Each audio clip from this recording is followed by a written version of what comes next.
First, let me talk a little bit about who we are. For those of you who are new to this environment, this may be helpful. The sort of bedrock for the center are a set of senior policy scholars. Those are people on the right-hand side of the PowerPoint presentation.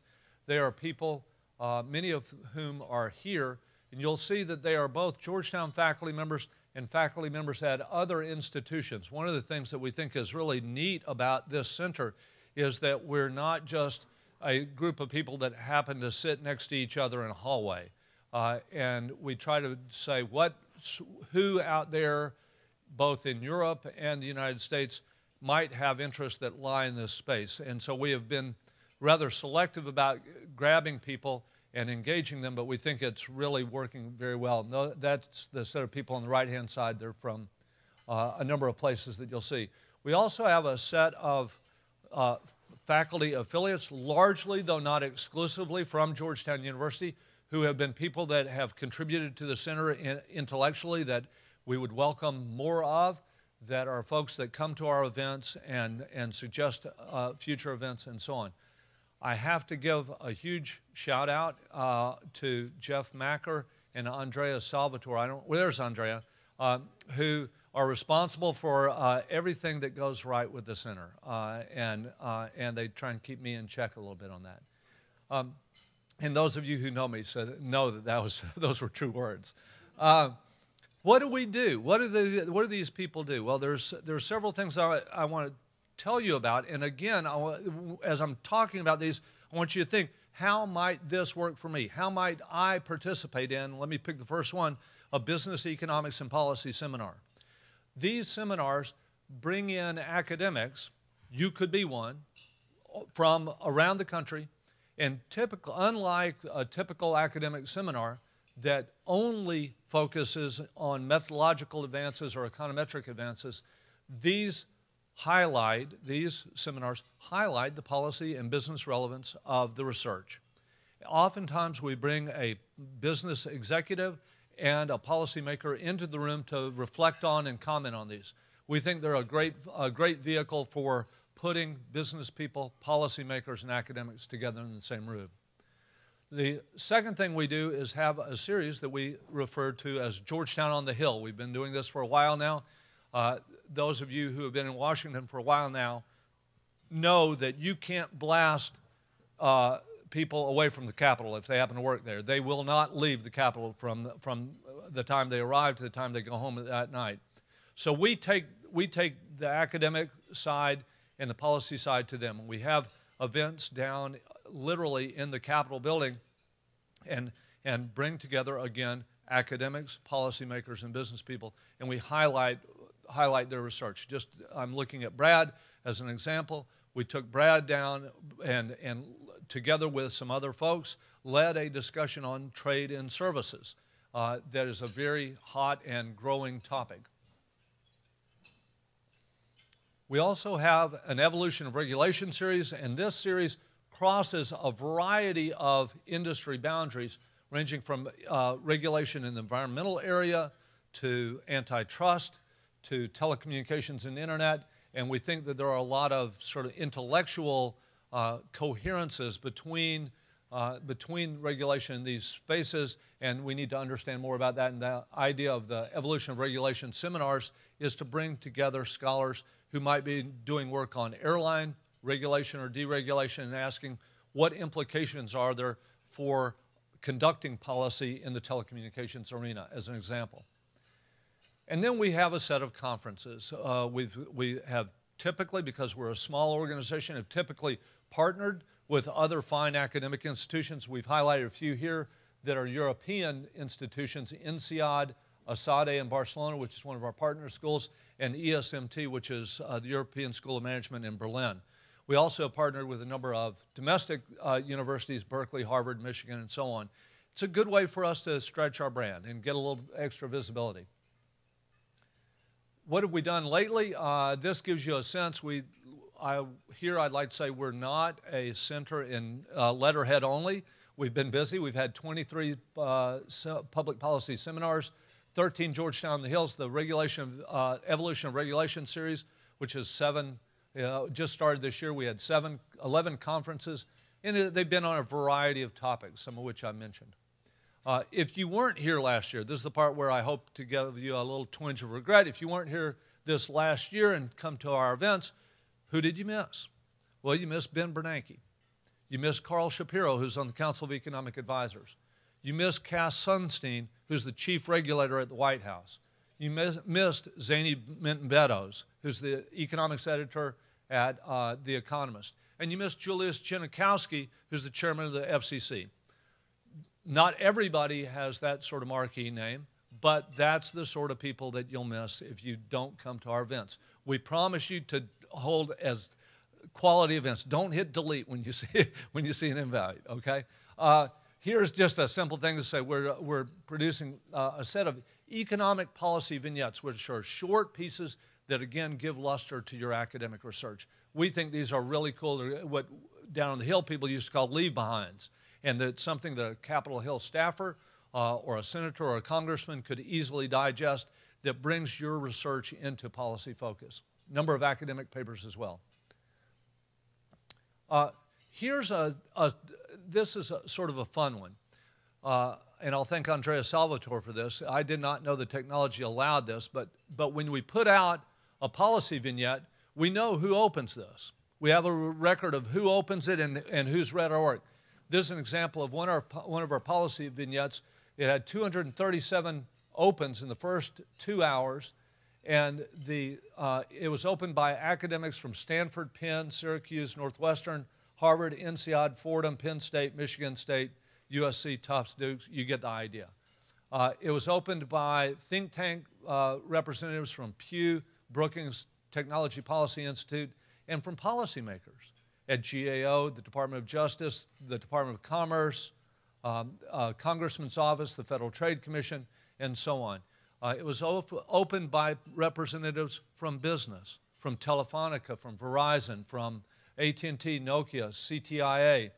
So we think maybe this is a pretty good measure of hitting on all cylinders when we say we're really about pulling together people from the business community, policy community, and academic community. Who are our friends? Well, we've got lots of friends. We've got lots of friends who are academics, and we've got some very generous, wonderful people who have supported the center financially. Some of you are here today, and just a big shout out to you. Thank you very much. It would not be possible without you. Keep it up. All right. Now, let's turn to, as an academic institution, we can't go without doing some research. Professor Macker is going to talk about some research that we're doing. Most of you know who he is. My introduction will be very brief. He is a professor in the strategy, economics, policy area in the school. He is my co-teacher in microeconomics. I was in awe of his opening lecture yesterday. He's really set the bar very high. He focuses in his research on industry structure, on technology, technological change, regulation. He is a marvelous colleague, a joy to have, and he's going to talk about his research. Let me take this moment to introduce Carolyn Brandon, who will offer a few remarks after Jeff speaks. Carolyn is our Senior Industry and Innovation Fellow. She has a law degree from Catholic University. She has written in law journals and policy journals. Carolyn worked as a vice president for CTIA, the Cellular Telephone and Internet Association, and has been a magnificent emissary for showcasing our academic research in the business and policy arena. So I wanted to introduce her at this time. Let me turn it over to Jeff.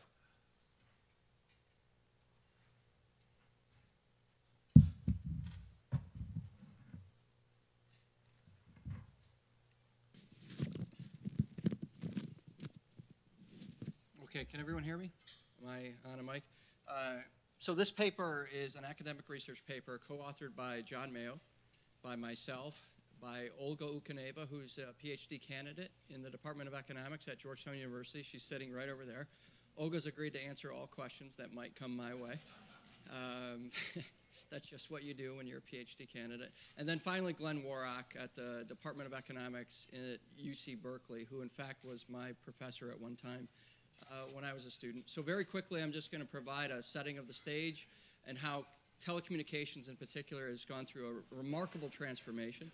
then talk to you about the data that we have to look at this transition from wireline technology to wireless technology at the household level. Some of the findings, I'll show you mainly sample statistics and some outputs of regression. I won't show you any numbers, I promise, here, and then some of the implications that come from that.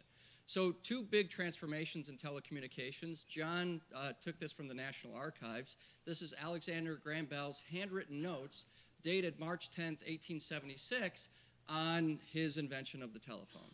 So you really have a hard time reading this here. I'll just give you some of the highlights.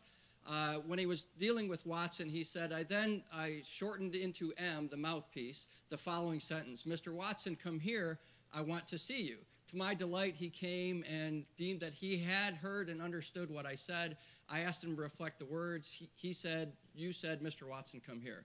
And finally, the sentence, it is more of his handwritten notes: Mr. Bell, do you understand what I say? Do you understand what I say? That's, can you hear me now? All right, so that's sort of the beginnings of Verizon's Can You Hear Me Now? In any event, so this fundamentally changed the industry, or it created the industry, I should say, in the way in which people can communicate. Another change was another big transformation in the industry happened in 1947. D.H. Ring was a AT&T employee in their labs and came up with a hexagonal structure toward mobile radio systems that could provide service to any vehicle across the entire country. So this was the development of the first cellular telephone, cellular technology, which was, believe it or not, they thought in 1947 we didn't have the technology to push this forward. It was essentially put aside until several years later. So with these two technologies, what's happened is one type of technology, wireline technology, which really from 1919 hasn't changed very much in form or function. There's a mouthpiece you speak into, there's an earpiece you listen to, and then there's here a rotary dial, but was now replaced by a touch tone. So the phone really hasn't changed that much, at least the wired phone.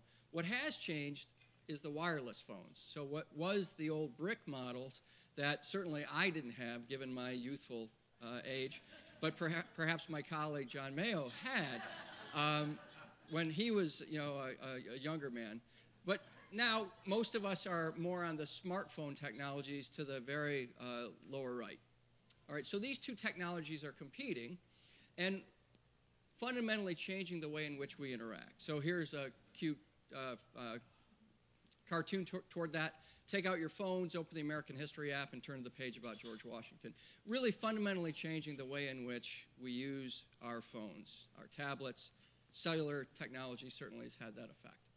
So that got John and I very interested with these two competing technologies. Most of the research has looked at either wireless technology or wireline technology, and not whether they're complements or substitutes. And we came across this figure. So this figure shows for wireless only state level, at the state level, what percentage of households in that state are wireless only. And you see this is not blue versus red. This is not a political message here, not Republican or Democrat. What it does is say for states greater than 30% of all the households are wireless only, they're in red, and states that are less than 20%, they tend to be in blue, and darker colors of blue. And as you see, there's significant state-level differences in wireless-only penetration rates. And this got us very curious as to why. For instance, why is it the state of Mississippi, which is my wife's home state, first in obesity, last in education — that's a joke, by the way, it's true too — is at 35% wireless only, 35%. And yet a state, John Mayo's home state, Arkansas, which is the only state that Mississippi people make fun of, is at 35.2%. So Mississippi and Arkansas lead in terms of their wireless-only penetration levels. To add more luster to this, why is Texas and Idaho, two states that are very, very different, also more than 30% wireless only? Why is most of the Northeast lagging in terms of wireless only? All right, these states have relatively low penetration rates for wireless-only households. And then one that is truly interesting, I think, North and South Dakota. North Dakota, 32% of the households are wireless only. South Dakota, only 15.6%, yet the states share a boundary. So that got us very interested in these data. And what you can't see is what I'm highlighting right here. The data source is from the Center for Disease Control. What? The Center for Disease Control. So what the Center for Disease Control does every year is an annual survey. They call it the National Health Interview Survey, where they survey roughly 35 to 40,000 households per year, collecting household-specific data on, obviously, the health of the household, but as well their telephony choices, whether they own a phone, and then of what type, a phone of what type. So what we have is household-specific data collected every year this survey has taken place, from 2003 to 2010, roughly 35 to 40,000 households geocoded at the state county level every year with information about their telephony portfolio choices. Now there's a public version of this and a non-public version of this. We have signed a research agreement with the Center for Disease Control and the National Center for Health Statistics to get the data at the geocoded level, which is the non-public part of it. And what I'm going to show you is just some highlights using these data. But I guess before I do, I have another thing to say. We've supplemented these data with a variety of other information from the FCC, the Department of Agriculture in terms of cell sites, the Bureau of Labor Statistics to look at population density via census as well. CTIA was kind enough to give us some measures of wireless price indices. A variety of other data sources have been merged into this survey. So just some highlights of the data. If you look over time, you're looking at household telephony usage for all households from 2003 to 2010. And what you see from 2003 to 2010 is a significant increase, I know it's hard to read, in wireless-only households, which have gone from, just about 4% to now more than about 31%. At the same time, these households are adopting and keeping their wireline technology. What is shrinking are those households that are simply landline only, or what we call the wired line. All right, let's break the data up into a little bit more, split it by some demographic characteristics. If you look at households below the poverty threshold, so these are only households that fall below the poverty threshold, you see a more striking, especially in 2010, breakdown. Whereas most of the households below the poverty level make a decision between wireline or wireless. So compare it to what we have for all households. You see households below the poverty threshold are more likely to choose one or the other than both. A little bit more in the data, for those households with members under age 31, me included, I wish, you find that these households have almost exclusively gone to just wireless technology, which is not surprising. I ask my students every year, be it MBA or undergraduate level, how many of you have a landline? And most of them say, I don't even know what that is. Most of these individuals now are exclusively wireless, and the numbers are in the 70 percentile range. Whereas households that are with a head of household over 50 years, you see a couple things here.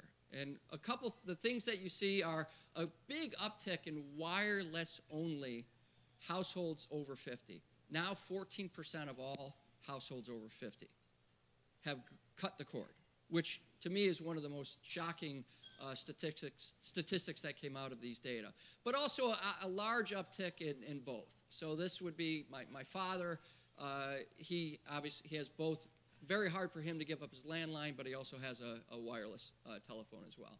So using these data, what we've done is come up with a variety of measures. And what we're going to look at is essentially how household demand has changed over our window 2003 to 2010. Very briefly, a little bit about our variables. We're going to use the price for wireline charges. It's a monthly flat rate charge that's going to be population weighted and then adjusted by the Consumer Price Index. From CTIA, they provided us an index of average wireless charges that we adjust for state and local taxes.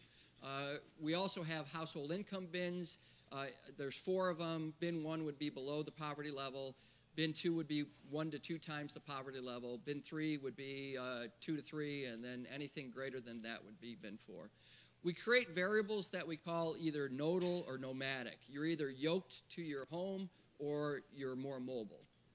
So these variables would include how attached you are to your home in terms of what age you are you retired, not retired, do you have children, what's your level of education, are you working in the household, how many people within your household are working, do you have any physical limitations, either a children or an adult that has some physical handicap, do you own a home or do you rent a home? So we have those data included. We have data on service quality mainly for wireless, because wireline at this time of our study doesn't really change in terms of service quality. So we focus on the wireless service quality and capture some intertemporal and geographic variations in that quality, including things like how mountainous is the area that you're in, the county that you're in, whether you abut water, what's the number of cell sites in terms of the infrastructure deployed by the wireless companies, and then how versatile is it? Whether broadband has become available within your state, and what percentage of the population has taken up wireless broadband. We have other demographics including race, gender, I already mentioned education, marital status, and then population densities using the census data. So with all of that, it's a pretty big kitchen sink. And so let me just give you some summaries of the results.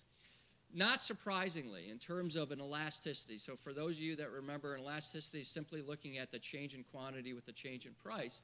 The own price elasticities are negative and significant, as you would expect. What does this mean?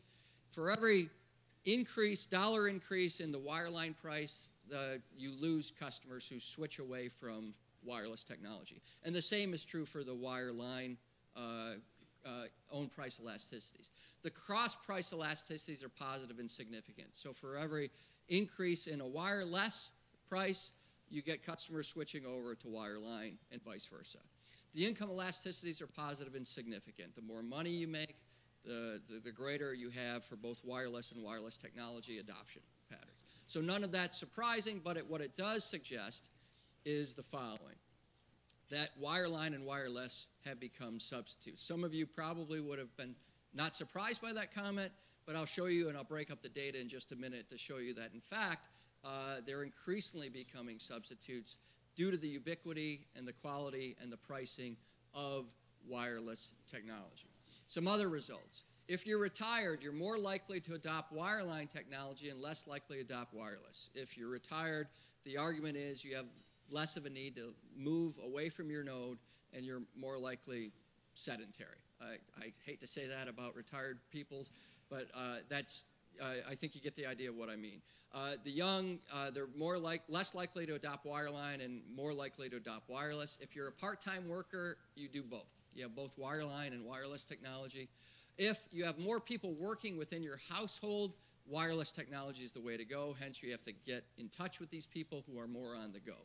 If you own a home, you're more likely to own both wireline and wireless, which means if you rent, you're less likely for both.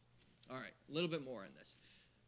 Urban locations are more likely to adopt wireline and less likely to adopt wireless. So you can reverse it and say, what about rural? Well, rural would be less likely to adopt wireline, more likely to adopt wireless. Our argument is if you're on the field, you're plowing the back 40, you need to be connected. And in order to be connected, you have a greater need for mobile technologies. All right? In terms of quality, the greater ubiquity of wireline broadband actually reduces the amount of substitution from wireline to wireless. All right, so when wireline broadband is provided, it essentially, on the margin, reduces those individuals that are switching over. Obviously, the greater quality in terms of cell site deployment leads more people to adopt wireless technology. So the more cell sites that are out there, not too surprising. Now, how do we estimate this for some of the economists in the room? We estimate it several ways. Probit and bivariate probit are preferred ways where we also correct for endogeneity using a two-stage maximum likelihood estimation. We have some robustness estimations just to make sure that we're good. We have a recursive bivariate probit and then an alternative specific conditional logit, just for those economists in the room. Okay? Now, one of the things I want to tee up in a little bit more detail, if you look at our data from 2003 to 2006, and you look at the marginal consumer, the consumer that's on the margin of moving away from wireline technology, based upon a price increase, what our data shows from 2003 to 2006, for those set of wireline-only customers, higher wireline prices at the margin in this span of our data, 2003 to 2006, lead most people to adopt wireless technology but not give up their wireline technology. They're testing this out to see if this is right. They're questioning whether the quality, the ubiquity of the service is what they desire. All right? So for the most part, our data show that of these people, you get most people not giving up their wireline technology but adopting the wireless technology. If you look at the data, you parse the data from 2007 to 2010, and again, look at these marginal wireline-only customers, what you find is fundamentally different. Everyone cuts the cord. So what we find in our data is from 2007 to 2010, this increasing substitution rates from wireline to wireless. So let me give you the implications. This is a dramatic transformation that rivals any in the history of the telecommunications industry. What we find is wireless is completely overtaking wireline at all demographic levels, any age group. It's going to happen in those households over age 50. It will be and is the preferred way in which we communicate, based upon the price, the quality, and the ubiquity of wireless technology. It has led to increased substitutability from wireline to wireless. We also find, however, that the nodal and nomadic and demographic characteristics of these households are also influencing these adoption patterns. Now, what I didn't say is we originally were interested in the state-level differences. That'll be paper number 2. We'll tease out those issues, I think, and I think those are pretty meaty as to why different states have different penetration rates. Okay? With that, I think I buzzed through that pretty quickly. But I promised we have to be out of here at 1:45 because John has to teach. I don't. All right, so with that, Carolyn Brandon's going to come in and give some remarks. The nice thing about me finishing is there's no time for questions. There you go. There might. I'm just kidding. There could be a.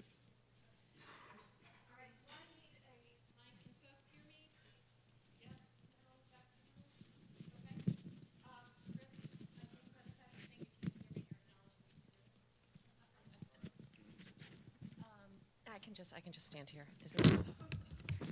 I think continuing in the vein that was started at the beginning of Roasting John, I just wanted to take issue with one of your comments, and that is I think John characterized the kind of research that the Center Scholar does as being somewhat obscure to the business community, and I would argue exactly the opposite, and that's why I think the work of the center, both the actual research and the convenings, has emerged, in my view, as first in class, especially within the Beltway, in terms of cutting through the noise, presenting very sound, data-driven analysis that folks on the Hill and in other important policymaking positions can actually understand without necessarily having a background in economics or a PhD in economics. So let me explain a little bit further what I'm talking about. The research that was just summarized by Jeff is covering a series of policy issues that are right at the front of what is happening right here in the Beltway in terms of what is a regulatory paradigm that the federal government should pursue at a time where we are all as a country very much focused on creating jobs and economic growth opportunities. And where does a sector like the broadband sector, and within that wireless, where does that fit in, and what sorts of policies can continue to drive growth and expansion there? Well, conversations around what should a regulatory paradigm look like should be premised on what the reality is both for consumers and in the marketplace, as well as what are the right set of policies that are in place, what are working, what are not. So the research that Jeff was just describing is incredibly important to informing that policy conversation. And the way in which that information is imparted through a variety of activities that John highlighted at the beginning, whether it's a Georgetown on the Hill, which are phenomenally successful. It is a tremendous brand for the center. They are typically off the record. so that senior staff feel comfortable coming into the room, asking questions and learning about an issue that perhaps they might not want to admit to their boss they don't already understand. So it's a very safe and educational environment that has really attracted, I think, a very strong showing. Consistently, the rooms are packed. And what I think is most amazing, and further proof that the research and the work is cutting through the noise, is that while a topic, for example, may be on taxes or tax reform or the U.S. tax system, what you find, the folks who attend these events are not just from committees of jurisdiction over those issues. What you find is senior staff on the Hill and folks in the administration will get the invitation, the save the date, and they will show up. So I think that is a testament to the way in which the work of the scholars and the activities of the center really are making a difference, because it's not all about what's in the press. It's about really working with staff and others who are interested in getting the information and making sure that they are informed as they are creating policies. Really quickly, there are, I think, 3 other characteristics of the work and the research of the center that I think positions the Georgetown Center as first in class amongst a lot of the other centers affiliated with academic institutions around the country. One is the fact that research, again, referencing the research that Jeff just summarized, is research that fills in data gaps. So information that is not already part of the public and private discourse around some of these important policy conversations. The center has really developed a reputation for being in tune with what the policy conversations are about, and having the quickness and the intelligence and the depth on the bench to produce that research and contribute it into the policy conversations as those conversations are happening. So a critically important role that the center serves. Number 2, John referenced the conversation in the series around a regulatory paradigm. That is, especially right now as we are heading into an election season, and pretty much everyone around the country is wondering which way is Washington going to move forward relative to the business community and relative to policies that can grow the economy and otherwise continue to improve our job situation. Well, the kind of research that is done, such as, for example, a seminal study that John put together. He convened an event last year, and essentially what it did is it went all the way back to the 1700s, in fact, actually the 1600s, late 1600s, all the way through the current day, and took a snapshot, not in any particular sector, but just what were the drivers of regulatory movement and action over the years, and really what seemed to produce results that actually mattered. And what John was able to document through this piece, and what everybody at the conference agreed on, was it's the policies that are informed by the data and that are narrowly targeted, and are policies that are not informed by political ideology. So I think for all those of us sitting in the room, you're probably scratching your head, okay, maybe that's not exactly a silver bullet, but the way in which John was able to pull together those threads and to present it to, again, a standing room only event over at the Georgetown Law School where Cass Sunstein was one of the speakers, had, I think, a transformative effect on the audience. There were folks there that are at the various agencies around town that are still talking about the paper. It is a paper that is replete with various ways of thinking about regulation, and I don't know that we've even begun to scratch the surface in terms of the learnings from that kind of research. So it's really, it was a great paper, it was a great conference. But again, because you still hear and see people talking about it, I think that's another example of the way in which the work the center is doing is a little bit different from others around town and around the country. And then last but not least, and I think those of us from DC can appreciate this, what I have found to be particularly amazing about the work at the center is the way in which the research can, we'll call it correct the record. So there is a very, very, very strong emphasis from John throughout, and then obviously throughout the fellows and throughout our organization at the center to make sure that what we are developing and putting out there is in fact grounded in the data. And that's extremely important, especially in a town like Washington, where very often policies are based on rhetoric rather than the reality. So there was a piece recently that John put together and published, and what it did was it documented using some of the information from the study that Jeff was just summarizing that showed, in fact, that adoption of wireless technology among the senior population in the United States was tracking very similarly to the rate of adoption across other demographics. The reason why that was a relevant piece was there were folks around the country who were arguing to state legislatures and others that, in fact, seniors were essentially being left behind by wireless technology in the United States. And that sort of conversation was driving very specific pieces of legislation and the development of very particular specific policies. Now, certainly people can look at the data and have a disagreement as to what the policy outcome should be, but I think what was important about the research that John and the team put together was that it at least put the facts out there and then allowed people to then either to agree to disagree or to realize that, in fact, the talking points that they were given were not, in fact, accurate. So that being said, I also wanted to highlight, not just that this research is relevant in breaking through the noise across DC, but again, specifically in the business community. The policy vignettes that John was describing, they are accessible, they are readable, and again, present the information in sophisticated analysis in a way that the executives at the companies can actually digest very quickly, understand, and then there's always room to go back to those longer, more detailed white papers with the formulas and the graphs and all that stuff that people like me with law degrees don't understand, to if they want to ask questions or engage with the scholars on a more detailed basis. So that has been, I think, a hallmark of the work of the center, number one. Number two, the activities in terms of Georgetown Downtown or Georgetown on the Hill have been pivotal in terms of bringing people together from disparate perspectives and engaging them in a conversation that is not heated rhetoric, that is based on the facts and the research. And very often you'll find people who were diametrically opposed when they went into the conversation end up leaving realizing, oh, wait a minute, perhaps I didn't understand where you were coming from. That is a huge, huge, huge resource in Washington that Georgetown Center provides, because it's just not something that happens every day, and it's certainly not something that I think people around town specifically drive to. So I think in a nutshell, coming primarily from a business background to join the center a number of years ago, those were certain characteristics that I know on behalf of companies that I worked with very much made the work of the center and the scholars stand out and be differentiated from work being done by other groups around town and around the country. So John, did I cover? Yeah, you did. Brad.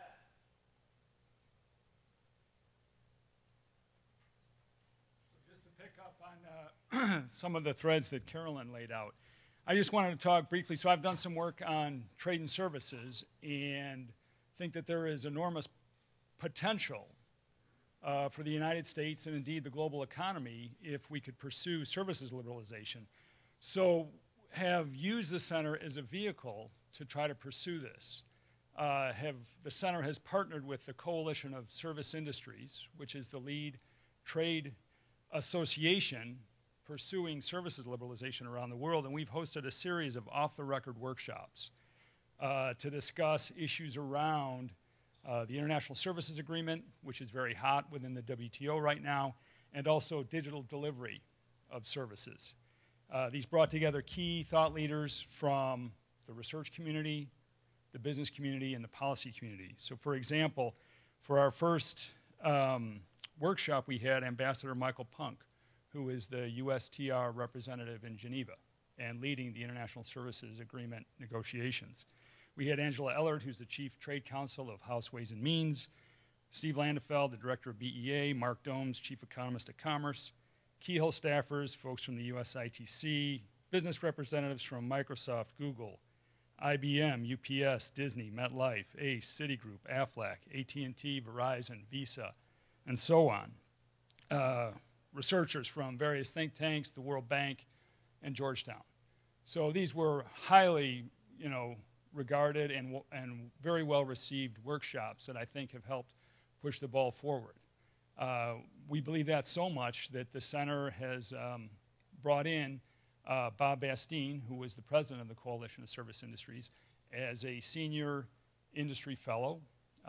Bob and I are going to kind of kick off the trade policy expansion of Georgetown on the Hill this year. We envision a continuation of these very successful off-the-record workshops and also broadening that to much more outreach and educational type events to spread the message further.